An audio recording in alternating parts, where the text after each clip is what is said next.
Before we begin today's interview, I'd like to invite you to join me for Explore Purpose Live. Each month, I host a live Zoom call with Explore Purpose listeners to have meaningful conversations about purpose and what it means to live with purpose. As a part of this group, you'll also get weekly updates and helpful articles and videos and more related to living with purpose. And as a bonus, you'll be invited to join our private Facebook group. Our next meeting is this coming Thursday, May 5th, 7 to 8 p.m. Eastern Time.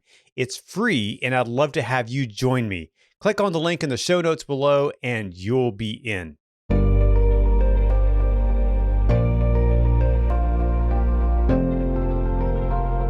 Welcome to Explore Purpose, the podcast designed to inspire you to live a life of purpose so that we together can make a greater impact on the world around us. Hi, my name is Conrad Weaver. I'm your host and excited to share this new content for you. I'm so grateful that you stopped by to listen today. What inspires you to live with purpose? Is it a mentor? Was it a parent? Perhaps a difficult situation? Perhaps an experience that moved you? What if it was all of the above? Her story begins on December 30th in Tulsa, Oklahoma. Her birth name was BABYGIRL Harrison. Immediately after she was born, BABYGIRL was taken away to live in a Tulsa County Orphanage. It was only after she was adopted her birth certificate was changed from BABYGIRL Harrison to Ella Amanda Harris. Later in her adult life, Ella felt the longing to belong, and with the help of her husband, discovered the truth in her purpose for being. In essence, BABYGIRL began to live out her life purposefully. Ella knows firsthand how to overcome adversity and how to stay inspired to follow your dreams. She continues to grow and become even better at reaching others in need and developing them to be their best. And so she is known as Miss Ella Inspires. Miss Ella is dedicated to assisting battered and homeless women from minority, multicultural, and traditionally disadvantaged backgrounds during life-changing events. They are counseled, mentored, and nurtured by her counseling techniques that have been developed over the years. I think you'll be inspired by her story, so here's my conversation with Miss Ella Inspires. Well, Ella Chapman, welcome to Explore Purpose. Thank you so much for joining me today. So tell me a little bit about, for my audience, tell me who you are and what do you do? I'm Miss Ella Inspires. I work with individuals. Well, I like to say I have the pleasure to work with individuals uncovering their purpose, their life purpose. We had over 4 million people to walk away from their job. I think Right. It's roughly in that area, and that was just reported a few days ago. So there's a lot of people that are not walking in their purpose. So I am a purpose pusher. So I go by the name of Miss Ella Inspires because there's significance in my first name and there's significance in what the service work that I do, and that's the inspire part. So that's what I do. Well, tell me, what's the significance to your first name? I'd love to hear that. The significance to my first name is that when I arrived here, I was given away at birth for someone else to choose me. So when I was given away without a name. So my name is, and when you're growing up, Conrad, you don't realize the importance, just like you shared the memory about you and your brother going out on winter days. And it's the same type of, recall or maturing into that place of that nostalgic, what had happened to you even when you didn't even remember. But for me, that was my story of saying how blessed I am, for one, that someone wanted to choose me to be their daughter and then give me both of their mother's names. So Ella and Amanda is my middle name. And so they gave me both of their mother's names, which I think is beautiful now. So how did you become as you said, a purpose pusher? My coach gave me that name. She was like, oh, I got a name just for you. And after looking at what I do, it's so fitting. I love, so in a conversation, the first thing after introducing ourselves, I'm going to ask you, what do you love to do? Mm. And I realized that I had been doing that all my life. Mm. And that's a part of my prophecy Mm-hmm. of inspiring others Mm-hmm. to walk in their purpose that's already given to them. It's not anything that you have to learn to do. Mm-hmm. It's something that is already inside of you. And so learning how to plan that out becomes the task. Mm-hmm. And so I help people to come in and help shape where their purpose is and begin to nurture that and grow it so that they can get to a different level. And there's one thing about purpose is that you do not have to always monetize on your purpose. We just don't. Mm-hmm. But it can be a Sure. way for us to monetize on. And, so I look at that as being a place where, an individual can decide because some people love their work, but it may not be as fulfilling as they would desire it to be.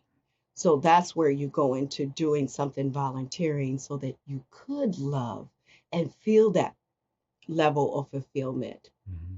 from the type of service that you want to provide. At what point in your life Mm. did you begin to recognize or maybe experience the desire for purpose? I think I was about 21 that I was make believe in speaking to people. You Mm-hmm. know how you don't know if Mm-hmm. you ever took the hairbrush and Oh flipped it yeah. upside down like a Oh microphone. yeah. That's what I did on a regular Mm. basis. And so when I would pretend I was speaking in front of an audience, it was the Charlie Brown type of audience with no faces, and I would make believe. Mm-hmm. And it took years because of the traumatic experiences that I was living through and growing through that I realized that that was my calling, that this is what I'm actually supposed to be doing. Mm. Wow. And then at what point did you actually begin living that out after you kind of discovered that? I think for me, it began in 2000. Mm-hmm. I was working for the Union Gospel Mission Twin Cities of St. Paul, Minnesota, and I was working for their transitional housing program Mm-hmm. for women who are homeless and battered and et cetera. Mm-hmm. And I realized that I was in my rightful place to grow. Mm. And I worked there for 15 years. So I worked my way up from an overnight receptionist, RoboCop. Could you imagine? I'm 5'2", being a RoboCop. Wow. Well, I did, and so I just leveraged myself up because I had a plan. Mm. I knew I didn't want to stay in that position, Mm-hmm. so I began to do the things that I needed to do so that I could get to a different place. And I left being there, left from Naomi being a assistant director for 7 years. Mm. Wow. So Yeah. what were those, where does that motivation come from in you? It's an innate energy. Mm. It's like the hunter knowing that they have to go and hunt. Mm-hmm. That's the best way that I can describe it today. I have to hunt. So I have to use my purpose to help other people know that they can also live in their purpose or live it out Mm. because that's what we do. We live out our purpose, we carry that out. Mm. And that's what we're designed to do. Mm. So before you began living out your purpose and look at your life before and after, what was the difference? Oh, wow. Okay. So you might even get some tears out of me because it's my story. I've heard that before from Lisa Nichols. She said, people asked her, well, you're crying again. You told this story so many times, but yes, but it's our story. And it doesn't mean that you're not healed from the traumatic experiences that you've lived through, but it had an impact on who you are. A part of that was the little girl who was adopted, but wasn't nurtured by the adopted parents. The little girl who became a teen mom at 14, who left home shortly after she gave birth to her baby and never went back home. The little girl that had a relationship that was so toxic and so abusive that she even dropped out of school because of a traumatic incident. So it was the repeated life experiences that way.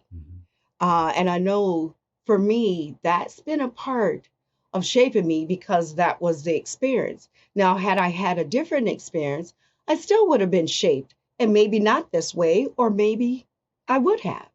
Who's to say? It didn't happen that way.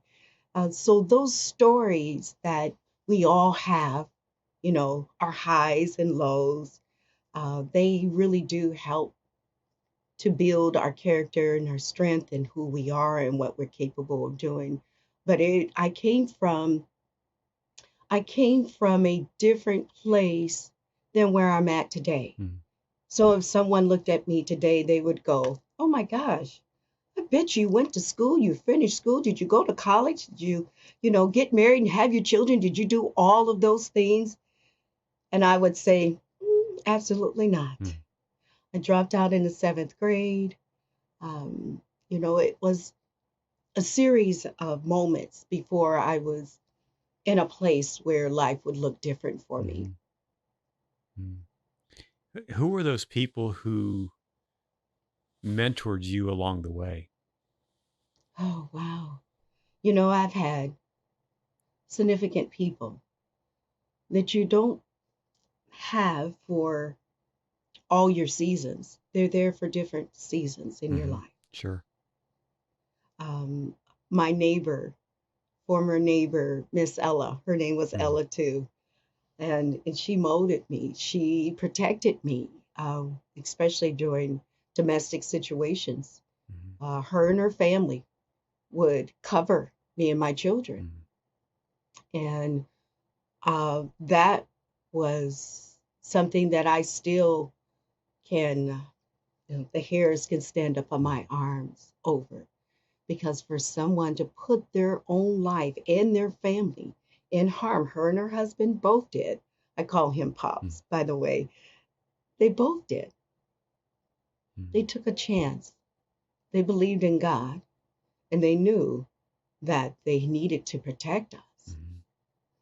I look at significant other people who are no longer here, who made a difference in my life, who also were my rescuers. So it's been people who have came to rescue me during that time period of my life in Iowa. Over the past number of years, I've been working on myself personally, and we grew up with these limiting beliefs that make us think we're this way and this is just how we are. What are some of those things that you had to break out of to get to where you are today? Wow, that's a good question.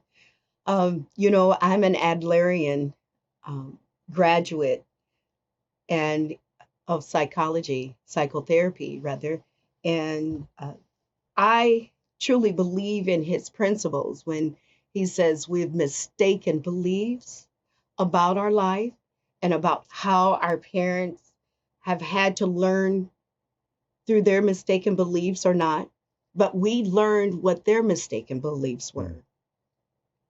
And a part of my mistaken beliefs was that I wasn't smart enough, that I wasn't good enough. And that stayed with me for a very long time, even at the age of 49, 50, when I was earning my master's degree. I still went through a period of time where I didn't think I was smart enough. And I wrote a piece about it and actually incorporated into one of my curriculums, Mhm. speaking about, shrink wrapping yourself so that you could feel invisible, but you're not, Mm. because there's some underlying mistaken beliefs about yourself that you have to heal from. Mhm. And I did. Mhm. I did. And what was the process of healing? Consistency. Mm. It took me to flip it upside down and to practice consistency with my health, with because you need mental health, Mhm. with your heart health, and with your soul health. All of those should be in sync, and it wasn't. And so the things that I began to do were the things that I did back in the day, Mm. as we call it, that helped get me to where I was. So I began to utilize the material that I used. I mean, I have an enormous amount of material that I actually took myself through, like counseling. Mhm. So I have books to prove it, Mhm. plenty of books that I took myself Mhm. through counseling so that I could have a different experience. So those experiences, I began to resurface them. And so for a whole year, I listened to one CD. Mm. I kid you not. Every time I got in my car, because that was where I was demoralizing Mm. myself, humiliating myself, making myself feel horrible, using every word you could think of that would be totally against what we should use Mhm. towards ourselves. And I did that in my car when I would leave from school at night. Mhm. And I began to look at ways how I could incorporate it, and that's what I did. I listened to the same CD.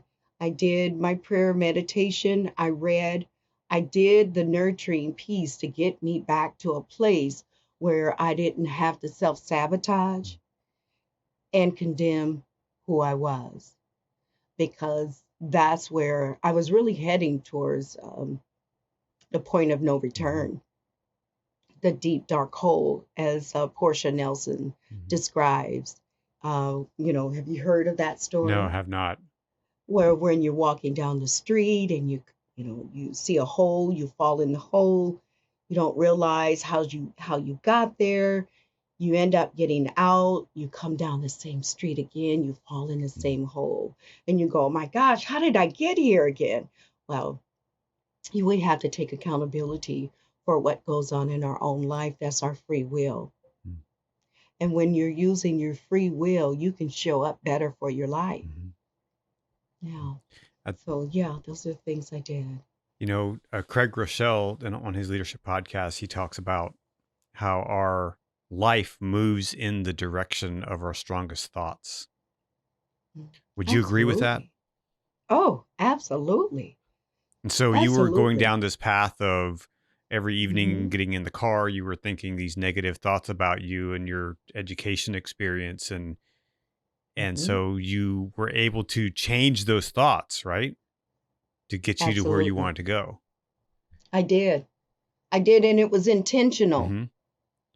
It became really intentional to um, to look at myself different. And you had to look at reality too, Mhm. because if you got to this master level in your life after dropping out of school in the seventh grade, come on, you can't be Mhm. unintelligent, am I Sure. right? So you had to incorporate some Mhm. realness. See where you are. You're assistant director Mhm. over an agency that you practically run. Mm.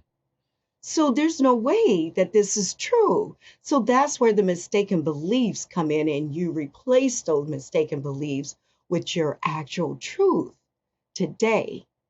Mm. And that's part of it. I agree with him Why do you think wholeheartedly. a lot of people, many people, stay stuck there?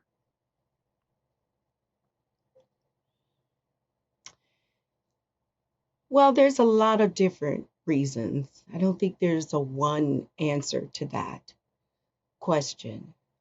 It's an individual process because we know it's a process. Sure. We know it just doesn't happen Mhm. overnight. The baby doesn't come overnight, but it's a process for us to gain whatever we need to gain to shift us to that new mindset Mhm. that's been waiting for us. And a lot of times we operate in something that is going to self destruct us, Mhm. but we're habitual people, habitual humans, not spiritual beings. We're spiritual beings having Mhm. a human experience, but the human experience, well, it boxes it. Mhm. It really does. It'll box you in, and you'll realize that through this all, you're not using your voice, you're not using your gifts, you're not using your talents. So those are the things that I help people to look look at it and see where you have not been using because you already have it. Mhm. What we need to use. And a lot of times we're looking for something else. We're looking for to have someone else's different life. As a matter of fact, when you watch different, hear and listen and watch different stories, people say these words. Would you have traded with my journey prior to gaining all this fame? Mhm. And most people would probably say, no, no, thank you. I'll keep what I got. Mhm. And so I think we fall into being boxed in Mhm. and not knowing how to release some of that, what's emerging. So there's a lot of disconnect, Mhm. a lot of unself compassion for who we are. That's one of the things, Conrad, that I used during that time. I began to learn more about compassion, Mhm. self-compassion. Mhm. Do you think when we are boxed into our way of thinking, it's much more difficult to really discover who and what the purpose is for us? Yeah, because you're not focused on that. Mhm. That's not where your mindset is. So a man or woman thinketh, so he or she. Mm. Mhm. You get what you get. You get what you're focusing on. And during those moments when you are boxed in, and most of that comes from our mistaken Mhm. beliefs or our misbeliefs about life and the world, even. Mhm. And so I think it's important for us to help those that are really wanting to know, and just hope that, because hope is a good word. Sure. Absolutely. Yeah, Yeah. yeah. But it's really is important whatever you put behind it. Right. So we hope that they not discover, but we hope that they become awakened Mhm. to what God has given them to Mhm. do while they're here. Mhm. I think sometimes we grow up and people grow up in environments where they don't know what they don't know, and so, for example, I know someone who grew up in an environment of poverty and kind of a victim mentality. And, they want to go off to school, but they don't know that there are resources available Mm, to them, but they don't know mm. that. They don't know what they don't know. And I think sometimes in our pursuit of purpose and meaning and if I don't know that there's this mindset that's blocking me in and boxing me in, how can I break out of that? How can I discover that what I don't know? Does that make sense? It, Yeah, it does. I think it's the journey. If you don't take mm, action, you won't realize if you need to turn left or turn right. mhm, But if you don't do anything, then you're just there. right. Because a journey doesn't become a journey until you begin to take Mhm, action, right? mm, So when we begin to look at how do we get in there and start helping people to know that they have a purpose. So I know if you start out right away, your purpose um, may not be your bread and butter. But if you begin to chunk at it and create that art that you need, that's already for you. That's why it's a need. It's a need that you already have. But if your mindset isn't there because you've been boxed in, if your heart isn't there because it's been boxed in, if you have your spiritual side that's been boxed in, and a lot of people do, then you're all over the place. There's no alignment. What do you do personally on a daily basis or weekly or monthly? What's the process for you to stay on course? Oh, that's a daily task. Sometimes that's more than just once a day. For me, it's usually throughout the day because I've learned that breathing, deep breathing, really does help your nervous system. And I have several health challenges, autoimmune diseases, and that I live through every day. So being in pain body, breathing, learning to breathe has really helped me to sustain my life. I pray, I meditate, I have singing bowls that I use. I dance, I write, I journal, I sing, I listen to music, but I'm consistent with all of those on any given day. So if there's not a day that goes by that I haven't give thanks. The first thing that I get up in the morning, when my feet hit the floor, it's thank you, and then thank you, God, or thank you. I give thanks that I'm here. Boy, that's so important, and there's science behind that. That when we have gratitude, there's our life is different when we express gratitude. One of the things about gratitude for me is the fact that it's free. Yes, it is. That's free. It's like breathing. It doesn't cost you anything to breathe. It doesn't cost us anything to exercise our breathing or to use our mind and words to put it together to say thank you, that I'm grateful to be here. And I'm going to tell you something. That's one of the things that I have increased even more throughout the pandemic.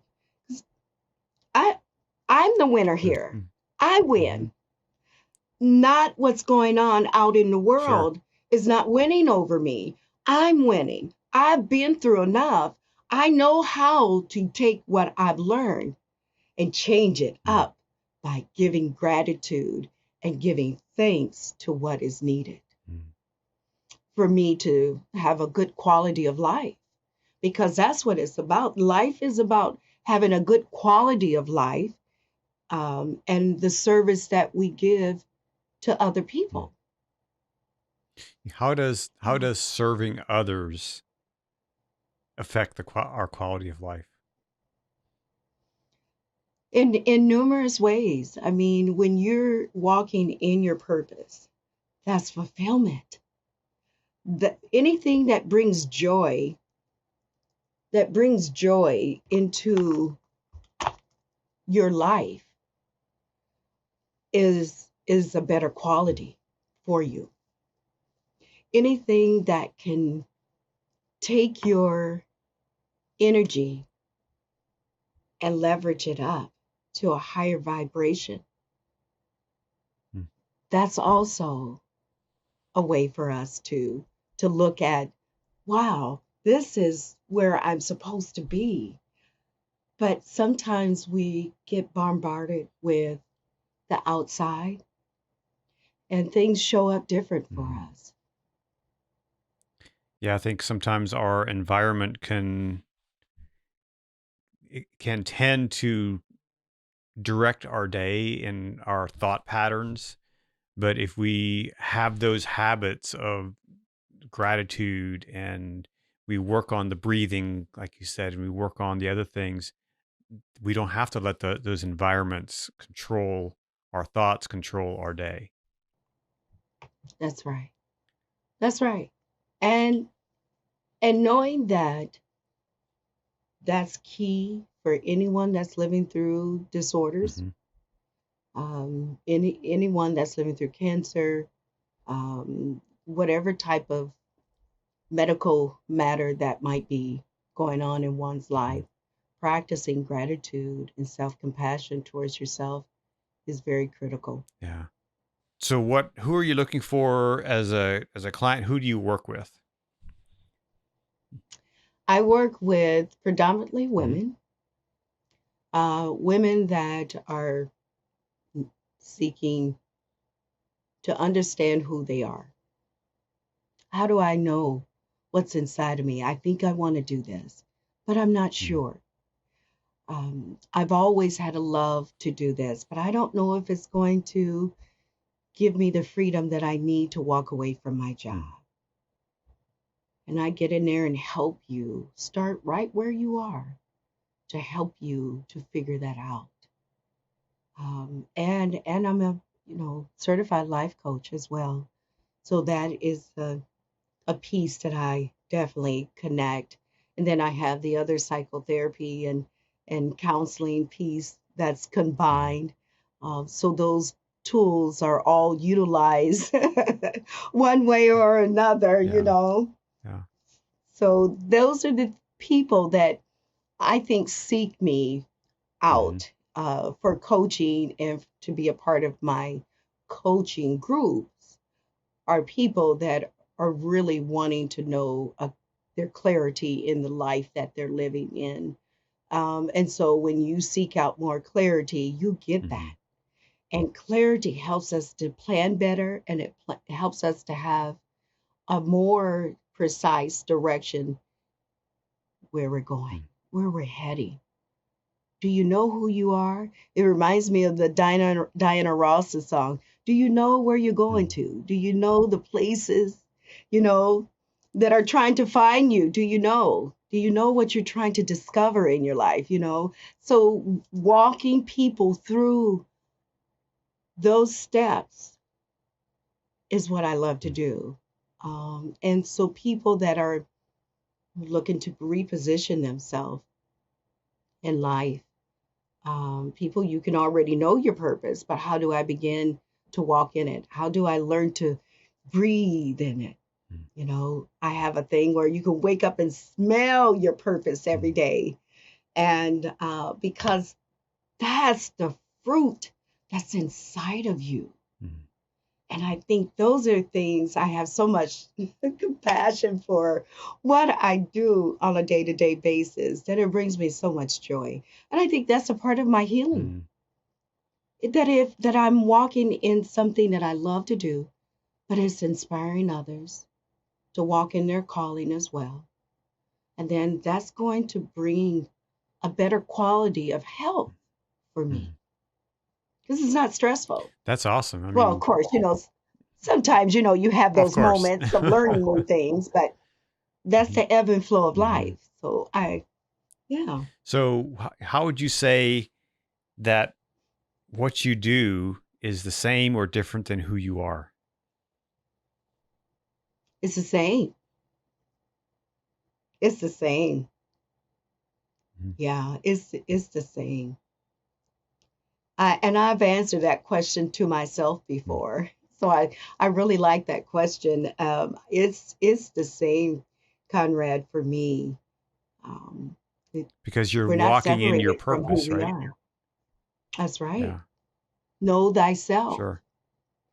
And how many people are out Yeah. there going on to their 9 to 5 job, dreading every morning going to work, but it's putting money in their bank account and putting food on their table, but they're not walking in their purpose. That's what I call the default Mm-hmm. purpose. That's your default purpose. That's a purpose. That's an intentional purpose, Mm-hmm. but it's in default. And you could still operate in Mm-hmm. default. and choose to fulfill your life by operating in your purpose, by volunteering or doing another task. But a lot of people live in their default purpose, they're unfulfilled. They're miserable. They really are. And well, I don't need to convince you. I know you know that story about, what's going on even prior to the pandemic. So it's not just what's going on through this shift, but it was going on that led to this shift to even happen. For people to walk away from their jobs that they, utilize for their livelihood. Right. I think people, they started working from home and they realized that there's more outside, of their job than just going to the office every day and the drudgery of that. And there's freedom in doing what you're called to do. Yeah. What would you recommend for someone who's in that situation where maybe they've been a firefighter for 30 to 40 years, or they've been an accountant, or they've been a marketing director, and they've retired now and they're getting their pension. I often say they have a pension, but they have no purpose. How can someone reignite that purpose when they're looking at their retirement years? What are your thoughts on that? For that individual, well, I look at it as, where do they want to go? Not everyone that gets that pension wants anything else to do. I know several of my book club members have retired, and they looked for ways to volunteer. I think that's really huge in that particular area of life for people who are not going to their 9 to 5 any longer, but realize that they want to still provide something of service to other people. So they make sure that they volunteer, get involved. And that's a time that if they weren't operating in their purpose, to see what they could actually begin doing. Because sometimes you can shift it. Maybe you can't be the gymnastic, but you could teach gymnastics, being clear in what it is that you want, and sit with that. Because if you're not sure what it is, sit with it, and ask, and we get our answers. Ask and you shall receive. Ask and you shall receive. Yeah. So as we wrap up here, what's the next big thing for you?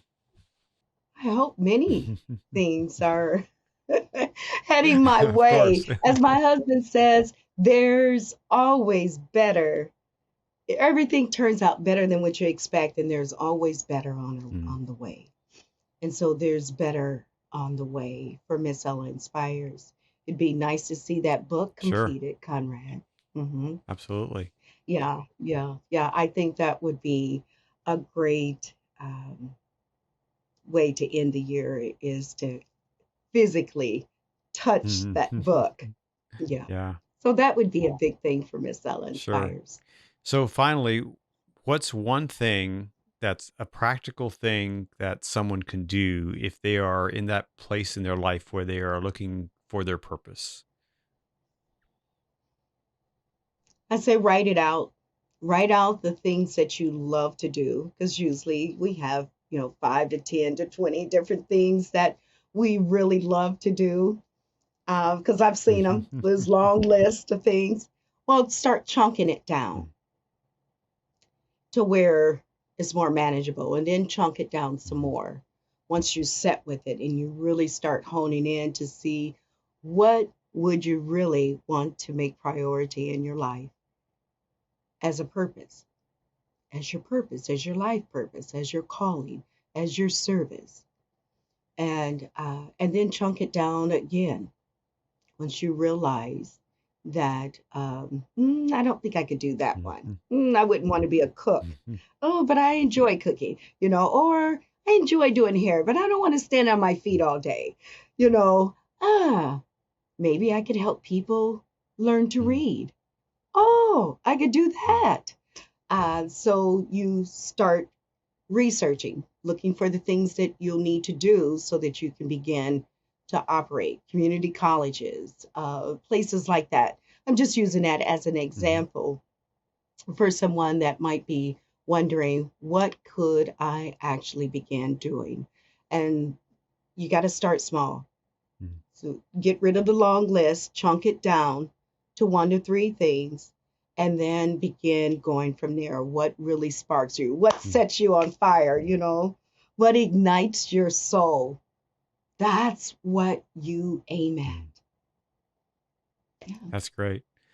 Well, Miss Ella, you are an inspiration, and thank you for taking time to talk to me here on the Explore Purpose podcast. I really appreciate it. Appreciate your insights. And thank you for having me here today. Thank you so much. Absolutely. Have a blessed day. Thanks, Miss Ella, for sharing your story on the podcast today. Thank you for your inspiration and for the work that you're doing to inspire others to live with purpose and meaning.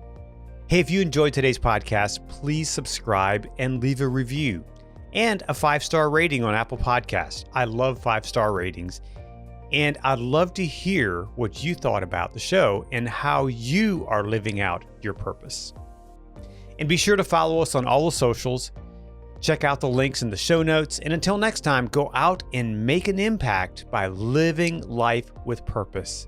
Thanks for listening, and I'll talk to you again next time on the Explore Purpose podcast.